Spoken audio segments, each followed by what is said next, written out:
Tata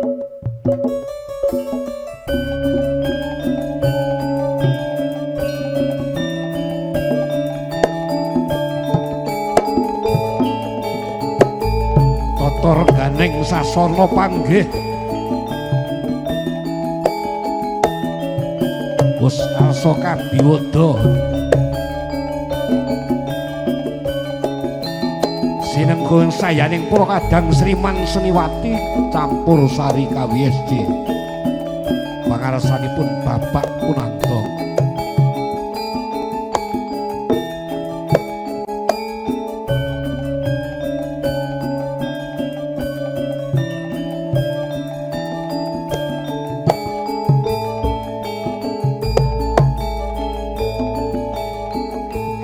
seseke langsung suwuk Mas.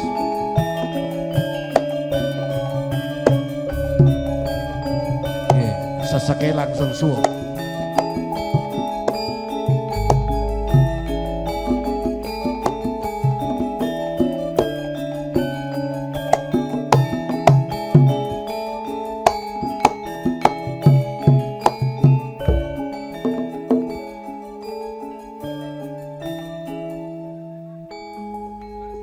Singgah singgah kala singgah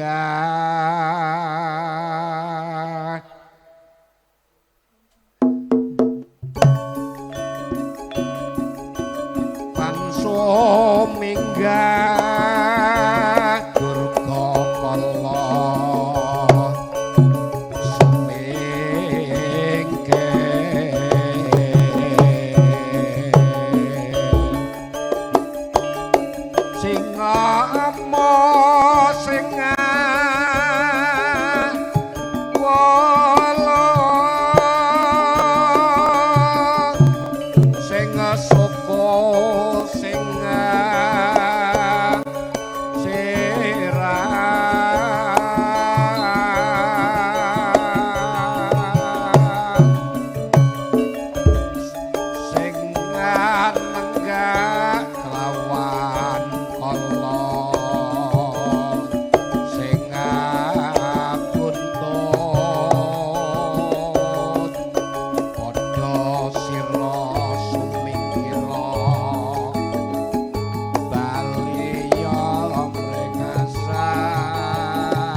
Dicara panggih daya-daya tumuli wis kawiwitan. Para-para ingkang kapiji ndherekaken panggih Sri Panganten sumangga kaluaturi samapta. Kalamunta kepareng cinandra panggih Sri Panganten nganti cantuka lelumban madyaning balumbang. Mas kodhok ngorek Mas.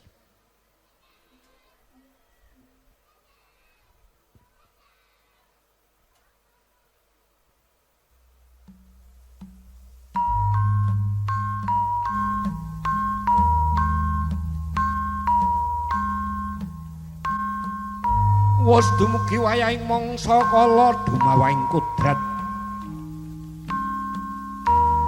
yen to ing kono ana kodrating Gusti kang murbeng jagat ana titaing jawata sifat jalu tanapi wanudya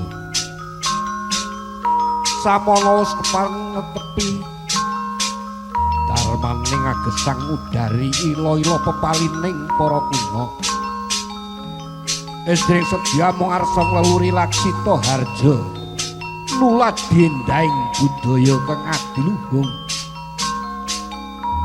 sarta miring sesantitis-tising marsudi mardawaning budya tulus samana risang temanten sarimbit wus samya pinanggya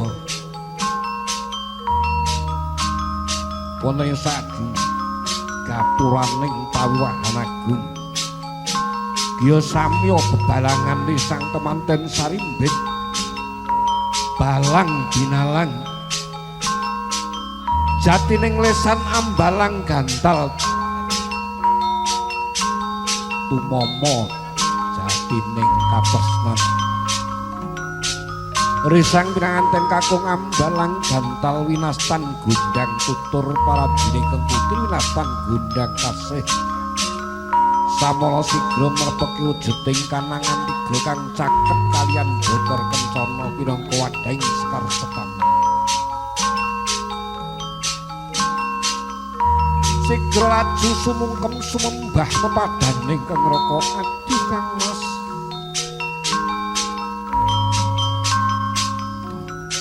Kang Mas nyamaturaken sungkeming pangabekti kula Kang Mas. Iya ya kene diajen garwanipun Kakang wong ayu. Coba waspadakna pun Kakang sapa yayi panjalmaning diwaning asmara mangeja wantah wong ayu.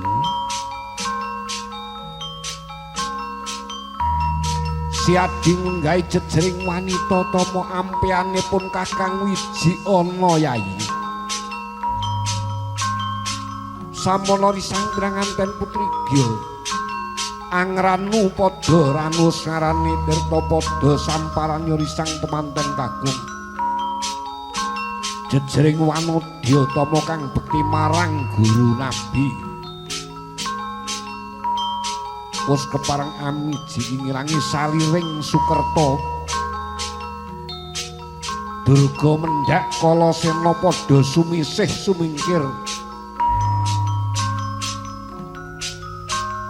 Kuwo marang kautaman pinesti dadya jatuh kramane jinawat astanipun Sang Dyayu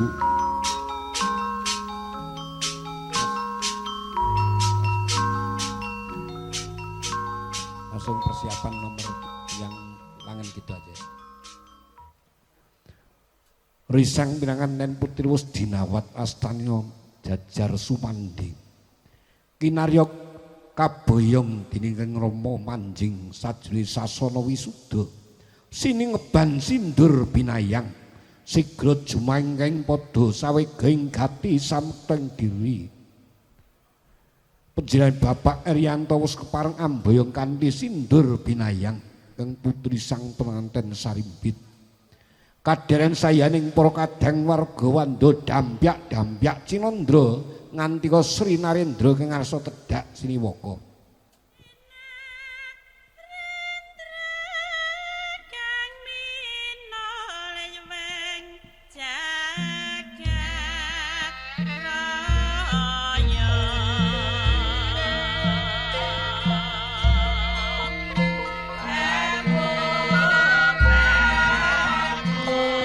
Gumregah jumangkah sang Suba Manggala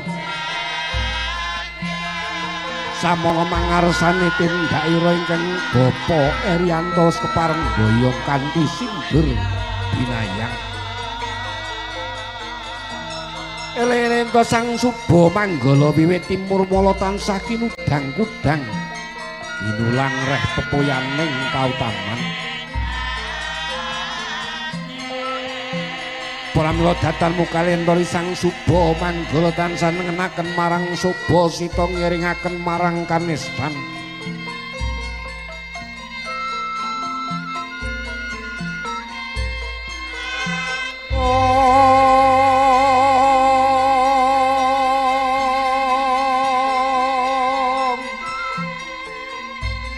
Samono sakedhap kelwas kepareng miyak Stinggil Binaturata kaendaning Stinggil Binaturata bebasan kaya Indra Prahasta endah kaya saprangganing kasuwargan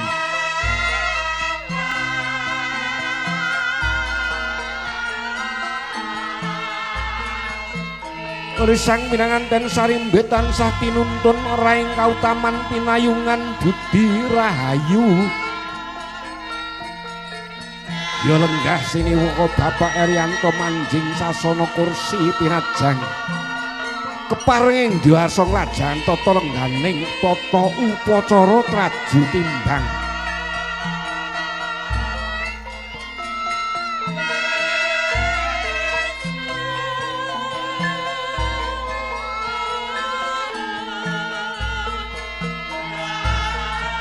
angungun-anguningani rerenggan ingkang maneka-neka mawarna-warna ing kono sekarane dipening pandulu lalas kalamunta kawuryan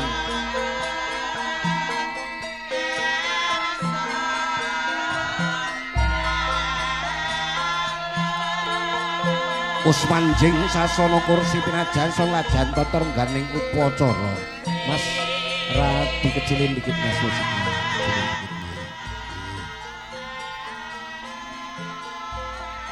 Kene-kene ngger wong bagus anakku. Mistahun Ni'am. Lungguh ana ing mentise bapak sisih tengen kene. Cukup.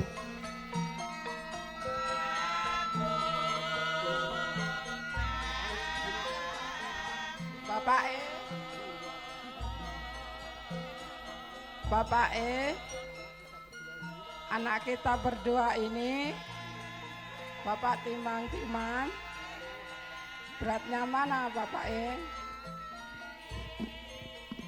Oh Ibune, anak kita berdua ini saya timbang-timbang sama beratnya nggak ada bedanya Bune. Amin amin ya rabbal alamin. Pak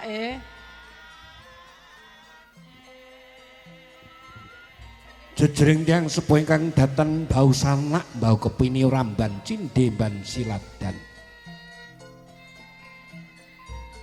Ndi anak ndi mantu kabeh padha abote, nggih. Ana ing kalungguhan iki sira bakal ingsun tandur. Muga-muga kukuh bakuh nggonmu bakal ngrengkuh bali sumah.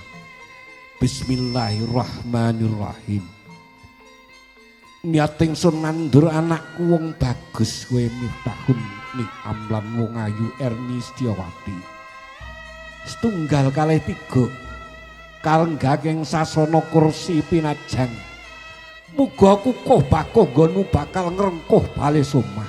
Aja nganti gampang kasempyok ing pringga baya yen wong ayu lan wong bagus anakku kang ndak tresnani. Wong incih Kanjeng Rama ngaturaken sewu ginging panuwun Rama pepundhen kula. Risang pinanganten kakung gya pinaringan tilam lampus anenggih klasa bangka kang isi guna kaya.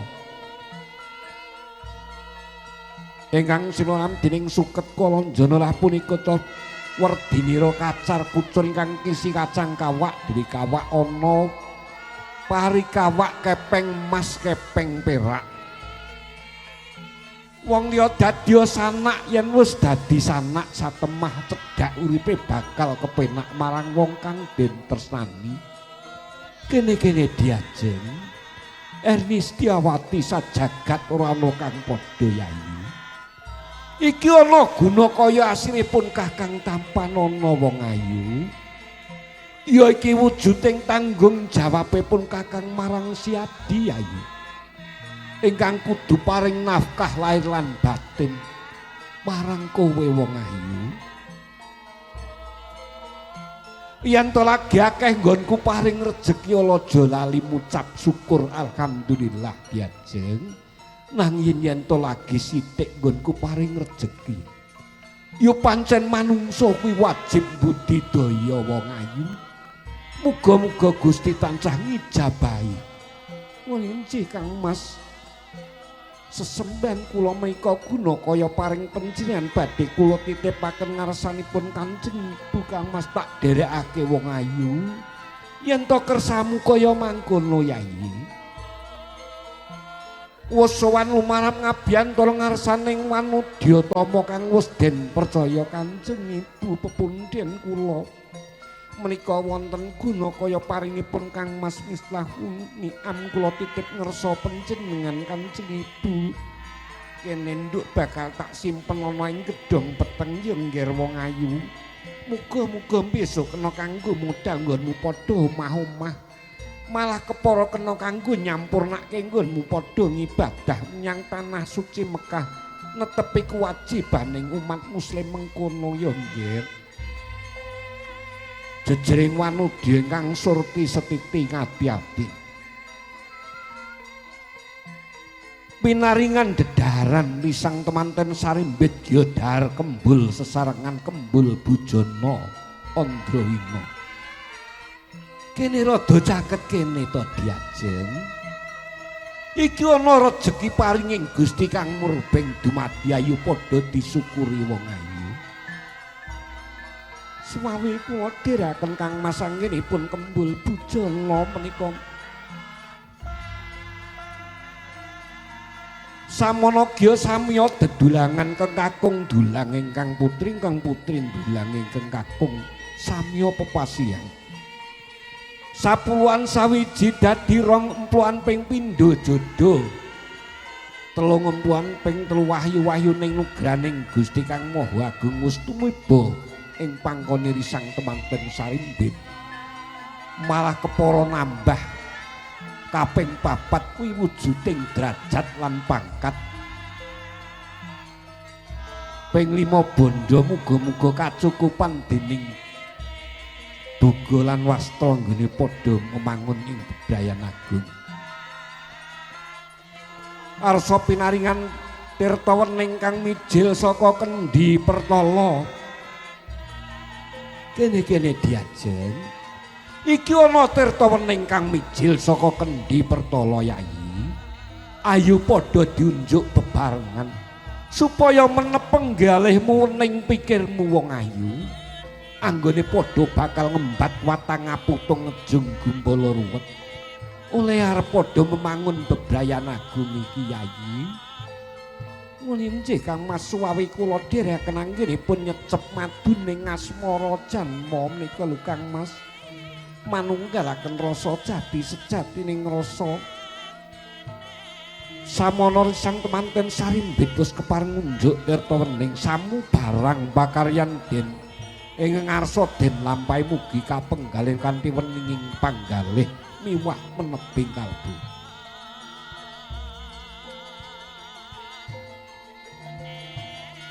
Om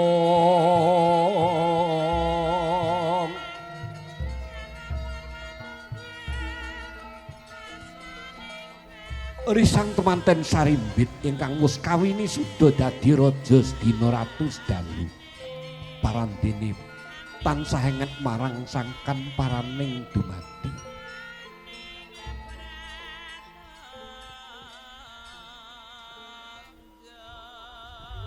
Yaning talaga kadilangit mambang tepas wulan neka surya kusuma ya sumawur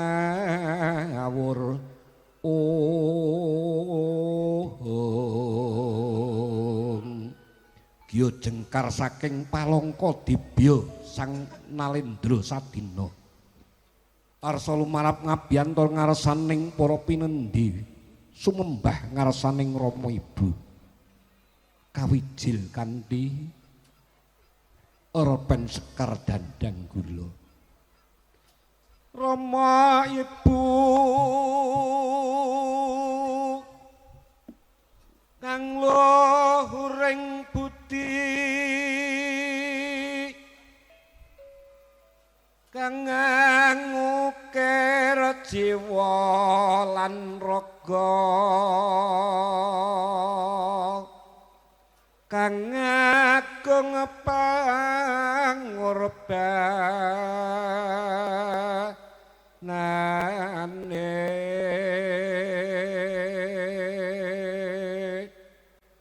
paring pitutur luhur rena wengi tansah ngesti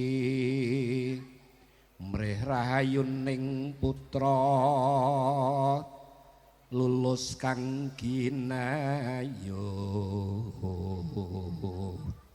sadaya ribet rubeda linambaran kanthi sabaring panggalih Kanjeng Rama ngaturaken sungkeming bekti kula Rama. Wong bagus anakku Miftahun Ni'am. Tak tampa bektimu ya Ngger. Pitungkasing Bapak Gembolana wong bagus. Serajan to paribasan namung balung saceklek daging sakepel paribasane. Aku titip anakku wadon sing pinter nggonmu momong ya Ngger. Aja kok larani atine. Uninjih Kanjeng Rama pepundhen kula ngaturaken sewu ing panuwun tambahing pangestu pangestune Bapak Banyumili wong bagus. Semanten ugi kula Kanjeng Rama Bapak pepundhen kula ingkang kepareng ukir jiwa raga kula Kanjeng Rama. Eling ngaturaken sungkeming pangabekti kula Bapak wiwit alit ngantos dewasa dereng saged caos dharma bekti. Oh, anakku wong ayu. Ya kaya ngene iki suwarganing wong tuwa, Nduk. Yen to lagi nampa pisungkeming anak, kowe padha ngabiyantara ngarsaning wong tuwa bekti marang wong tuwa ya nggih. Mongko kekudanganing bapak muga-muga kowe bisa mikul dhuwur mendem jero marang wong tuwa ya nggih. Tak tampa bektimu muga jumbuh apa kang kok gayuh, sembodo apa kang kok sedya. Kowe anak turuning wong Jawa wong ayu, lunggana jejering wanita tama kang bekti marang guru nabimu. Nulinji Kanjeng Rama pepundhen kula nyun gunging pangaksama pangestune Bapak Banyumili wong ayu.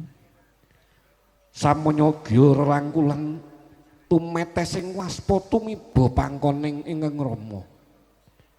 Kalamun ta kepareng cinandra nganti kaya mutiara rincih. Kono padha bekti marang maratuwamu awetan ana bedane pangreng kowe ndi anak ndi mantu.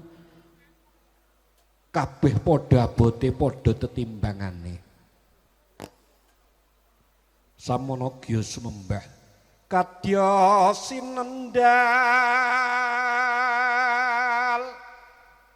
rasaneng kalih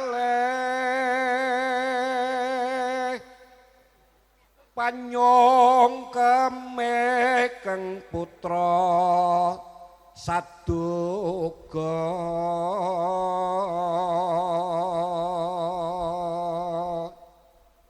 tumetes deres waspane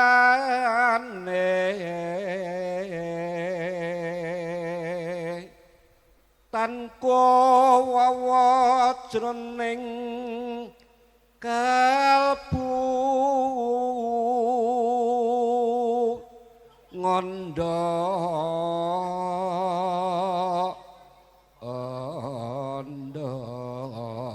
rasaning kalih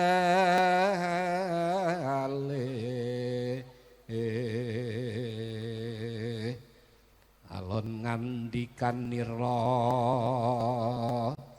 dohangger anakku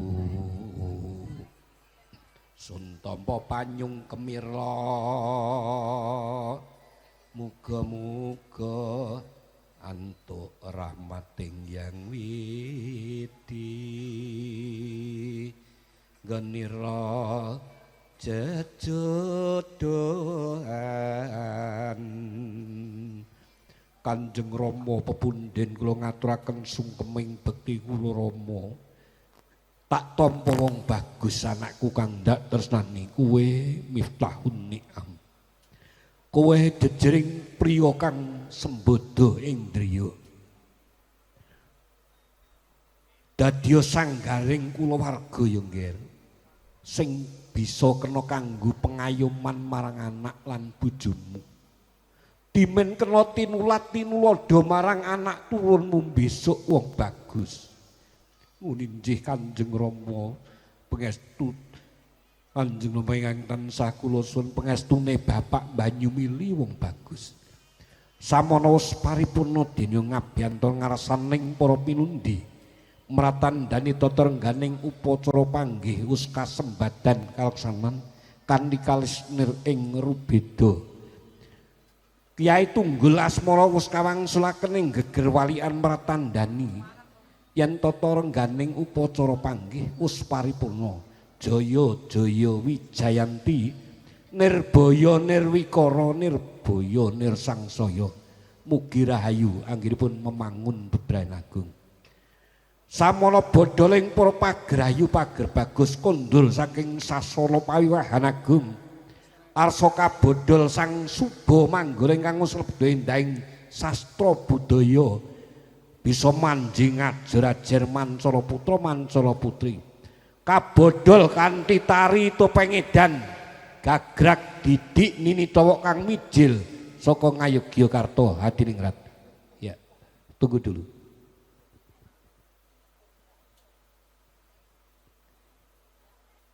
Samono bodholing para pagrayu pager bagus kabodhol sang cantang balung ingkang ngus angagem busana cantang balung kinarya bodhol para pagrayu pager bagus kondul saking pawiwahan agung menika aswanipun Didik Nini Towo ingkang wiji saking tlatah Ngayogyakarta Hadiningrat. Ya, kalau siang laki-laki, kalau sore sedikit sudah mulai berubah. Oke, yuk Mas, langsung play nomor 1, naik volumenya. Ya, bodholing para pagrayu pager bagus kondur saking pasialan. Yo, ya, yo, yo, yo. Ya, iya. Dasar sang tatang balung, yo. Ya, yo.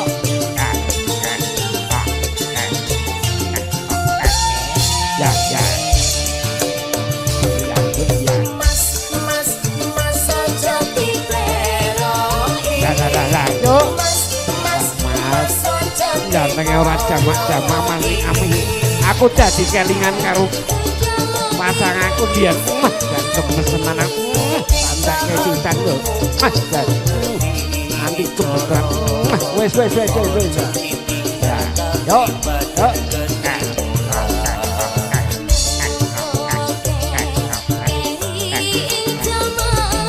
selamat ya Bu sukses Pak Arianto serajan nongol tuh kapio soko ya ye gantenge ora jamak-jamak. Ya,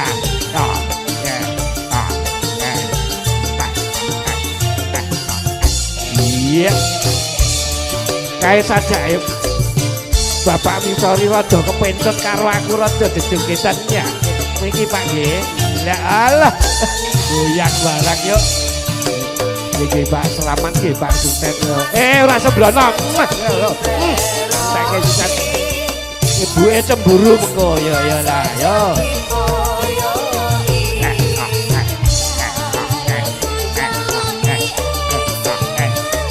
Yo, ganteng aja, yo, iya. Mau ora tekan kuwi, ayo. Ayo. Iya, goyang terus Mang, iya ya. Yo. Yes.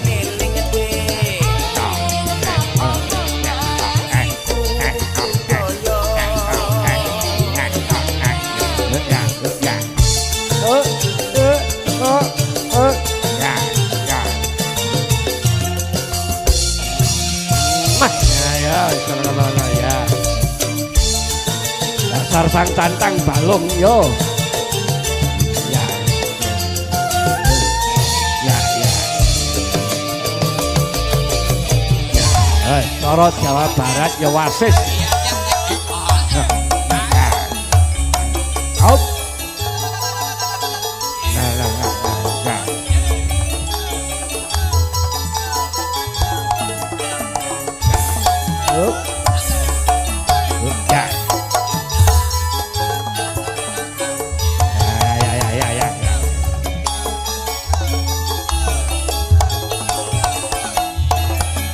Lah malah diganduli barang. Sembrono yo. Ya. Yo. Ya.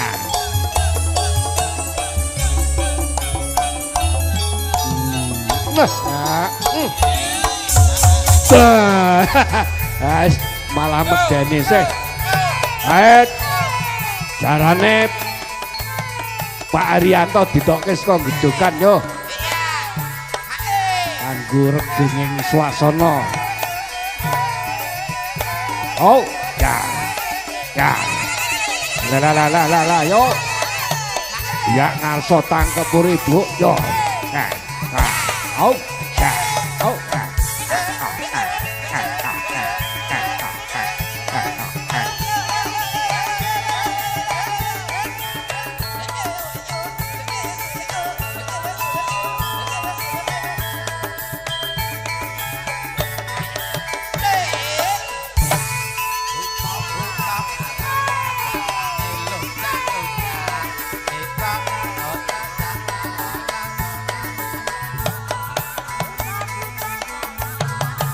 Yo.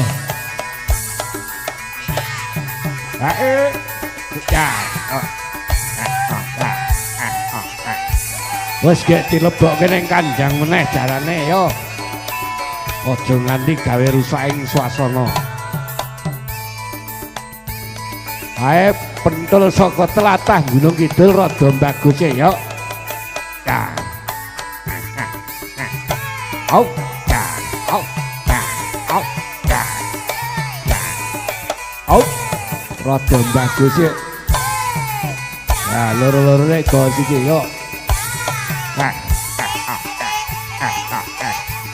Wes, agak milih rada bagus sih lakune ya.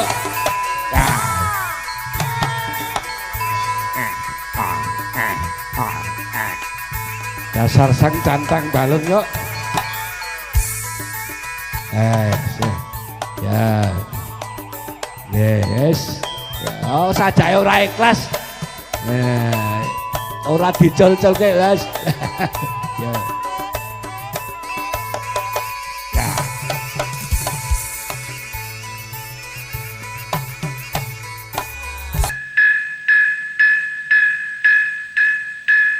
Dasar sang cantang balung bisa mancing ajar-ajar mancol putra manuk.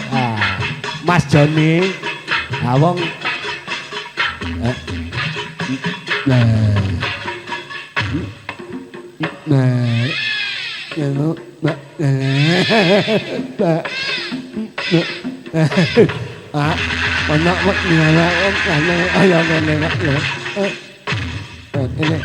mana aku yuk bu yuk.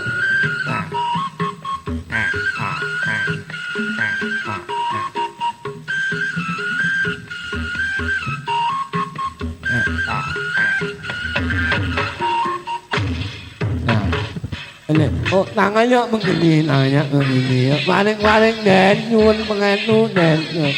Oh dijak jaluk-jaluk yo nyuwun pengestu ora apa-apa.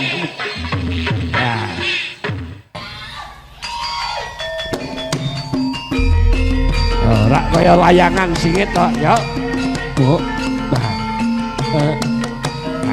Malaysia aku. Nah. Op. Ya. Ya.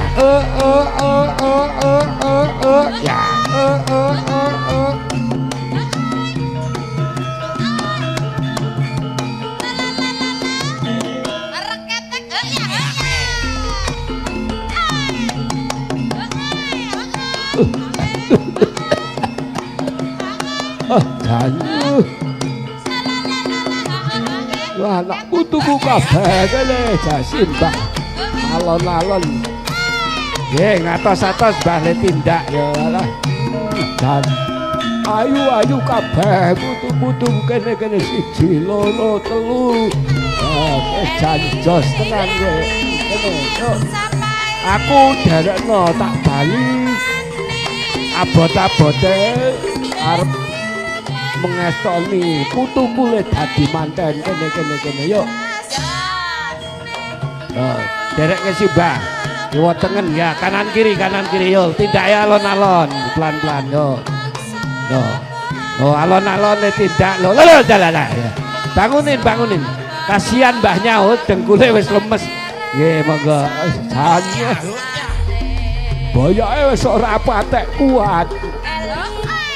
Yo, dan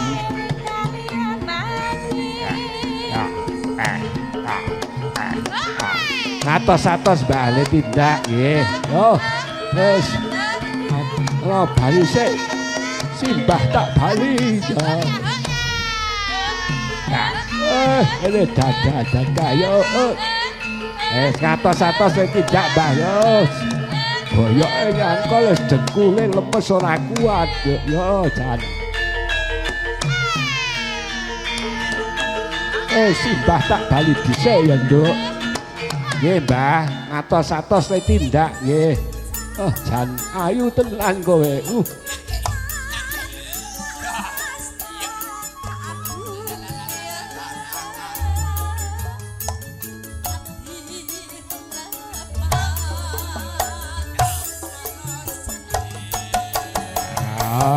Ya alah Mas Bejo ini Pak Arianto ini salah dhewe wong le gerah keneng stroke wis 3 tahun ora di niki gara-gara pandemi Pak keneng stroke niku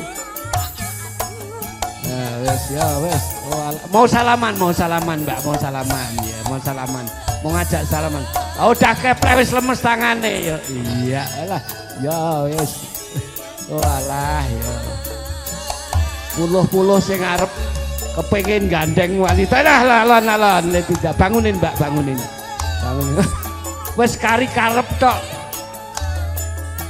ya ini namanya nafsu besar tenaga kurang ya yuk lemes dengkule wis lemes wis keplek pelan-pelan ayo naik tangga alon-alon nggih naik yo wis kepengen arep nyalami mantene iya baik Mbak Erni ini merupakan sebuah filosofi yang sangat mahal ya bahwasanya sebuah pasangan cinta dan kasih sayang Anda sebuah pasangan kedua mempelai yang cantik dan ganteng masih gagah perkasa suatu saat Anda dan pasangan keluarga itu salah satu keluarganya akan mengalami menderita sakit namun demikian cinta dan kasih sayangnya tidak akan luntur tidak begitu saja ditinggalkan. Ini melambangkan sangat indah sekali. Tauladan buat kita bersua. Ya hati-hati yo.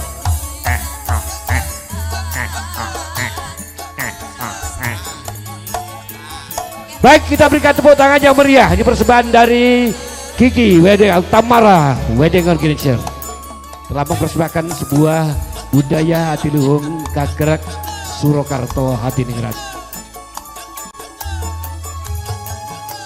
Ya, foto dulu sama pengantinnya, Ya, Mas Bejo, foto dulu sama pengantinnya, bisa, oke, yo.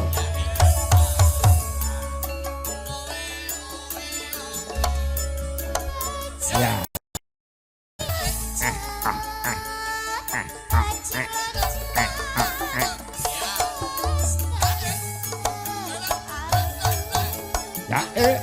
Ya, makasih.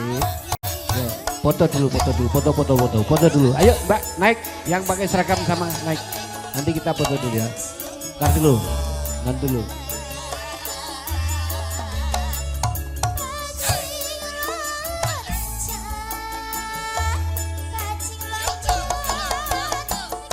Ya, bagi 2. Yang cewek-cewek, ayo Mbak, masuk.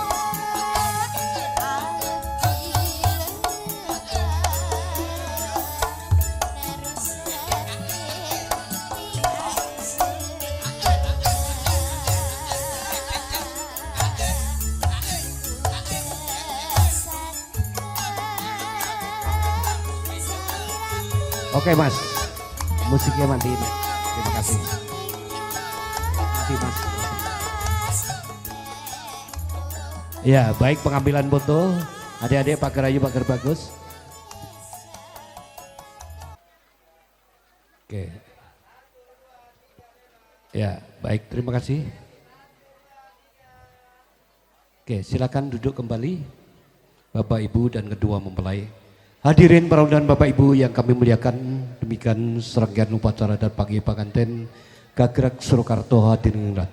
Persembahan dari Sanggar Tamara Wedding Organizer, pimpinan Mbak Kiki, bekerja sama dengan Cerah Fotografi dan Campur Sari KWSC. Hadirin para undangan Bapak Ibu yang kami muliakan, kedua mempelai telah duduk di singgasana pelaminan dengan senyuman yang indah tersungging di bibir kedua mempelai, melambangkan sebuah kebahagiaan yang tak terhingga, Maka marilah kebahagiaan siang hari ini kita sempurnakan dengan dimulainya resepsi pada siang hari ini. Bismillahirrahmanirrahim. Assalamualaikum warahmatullahi wabarakatuh. Selamat siang, selamat datang, salam sejahtera buat kita semua. Kedua keluarga yang sedang berbahagia, keluarga Bapak Erianto, juga keluarga besar Bapak Misori, tentu ingin menyampaikan ucapan selamat datang dan ribuan terima kasih yang kami kemas dengan sambutan tunggal yang akan disampaikan oleh Bapak Suharno SEMM sebagai Pambagio Harjo, sebagai sambutan tunggal mewakili kedua keluarga. Waktu kami aturkan. Assalamualaikum warahmatullahi wabarakatuh. Alhamdulillahirabbil alamin. Wa bihi nasta'inu ala umuri dunya waddin. Wassalatu wassalamu ala asrofil mursalin Sayyidina Muhammadin wa ala alihi wa sahbihi asma'in amma ba'd. Qala Allahu ta'ala bil Qur'anil Karim.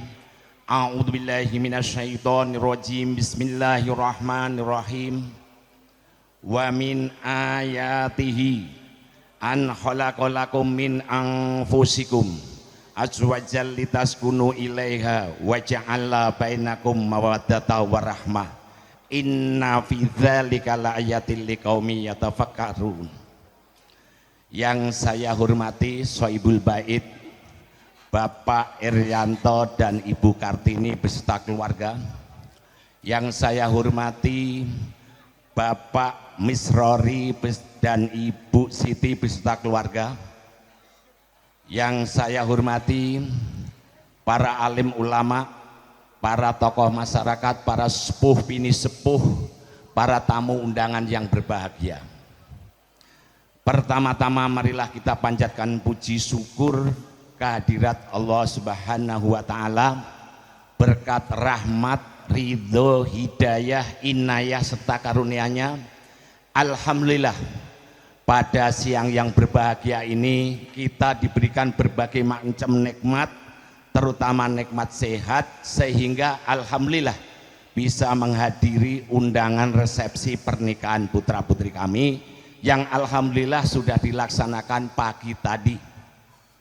Sholawat dan salam semoga tercurah keharibaan Nabi Agung kita Muhammad Sallallahu Alaihi Wasallam, kepada keluarganya, kepada sahabatnya, kepada para pengikutnya. Semoga syafaatnya untuk kita semuanya. Amin ya robbal alamin. Bapak-bapak, ibu-ibu, tamu undangan yang berbahagia, pada kesempatan ini izinkanlah saya sebagai wakil atau sesulih daripada Soibul Bait. Pada kesempatan ini kami mengaturkan beribu terima kasih bahwa bapak-bapak, ibu-ibu telah berkenan meluangkan waktu, tenaga, pikiran dan semuanya dapat menghadiri undangan resepsi pernikahan putra putri kami.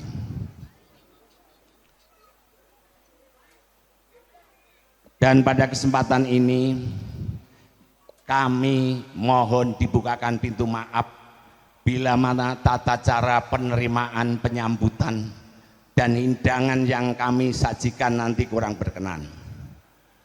Bapak-bapak, ibu-ibu, para tamu undangan yang berbahagia, pada kesempatan ini kami mohon keikhlasan, doa restu untuk putra-putri kami, di mana dalam menjalani bahtera kehidupan rumah tangga, semoga senantiasa repeh rapih, runtut raut, guyub rukun, saling hormat menghormati, saling menghargai, saling mengayomi dan saling memaklumi, dan insya Allah bisa terbentuk keluarga yang sakinah mawaddah warahmah. Dan semoga Allah amanahkan putra putri yang soleh dan solehah, yang taat beragama, berbakti kepada kedua orang tua dan berguna untuk nusa bangsa dan agama dan negara. Amin ya robbal alamin.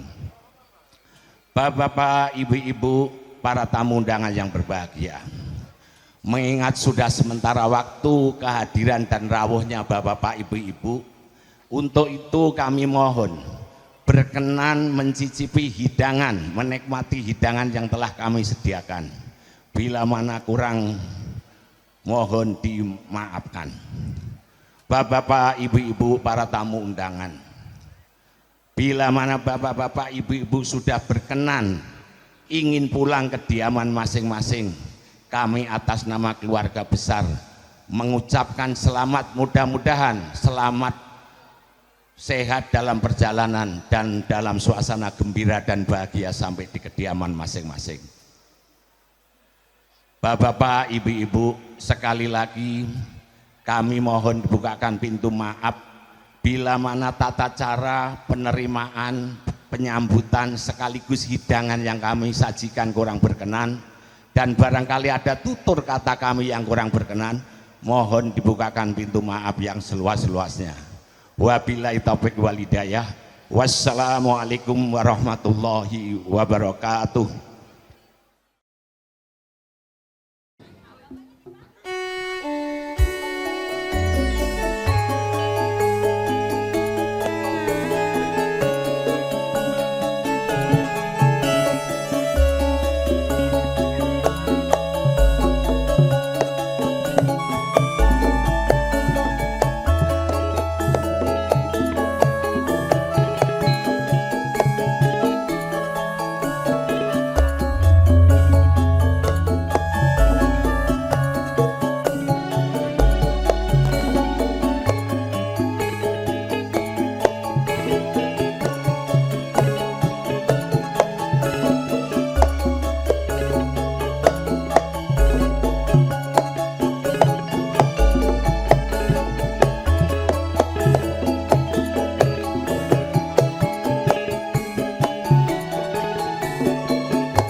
Demikian ucapan selamat datang, ribuan terima kasih kepada Bapak Ibu sekalian yang sudah berkenan hadir memberikan doa dan restu.